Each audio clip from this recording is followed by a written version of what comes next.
ओ भाई, जहन तैयार है। आपको पता है, अगर एक कातिल वहील और मगरमच्छ का आमना सामना हो जाए तो क्या होगा? दो लेजेंड थे, लेकिन सिर्फ एक ही फातेह हो सकता है। एक जबरदस्त मुकाबले के लिए तैयार हो जाए। आइए मिलते हैं हमारे फाइटर्स से। सबसे पहले कातिल वहील, तेज, बहुत होशियार और समंदर का हेवी वेट चैंपियन। ये जबरदस्त तेजी से तैर सकता है, गिरोहों में शिकार करता है और यहां तक कि सेल मछलियों को हुआ में उछाल देता है। लेकिन जमीन पर वहील की चलती नहीं।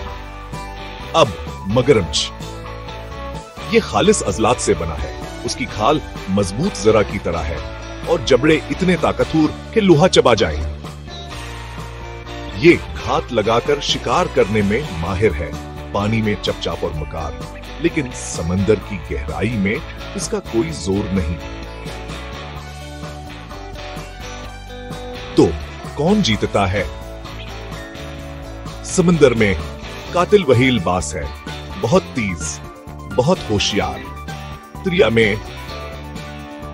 दरिया में मगरमच्छ अपने मजबूत जबड़ों और छुपने के हुनर से राज करता है। ये सब इस बात पर मुनहसर है कि वो कहां मिलते हैं। एक बात तय है कि दोनों अपनी अपनी दुनिया में बेहतरीन सूरमा हैं।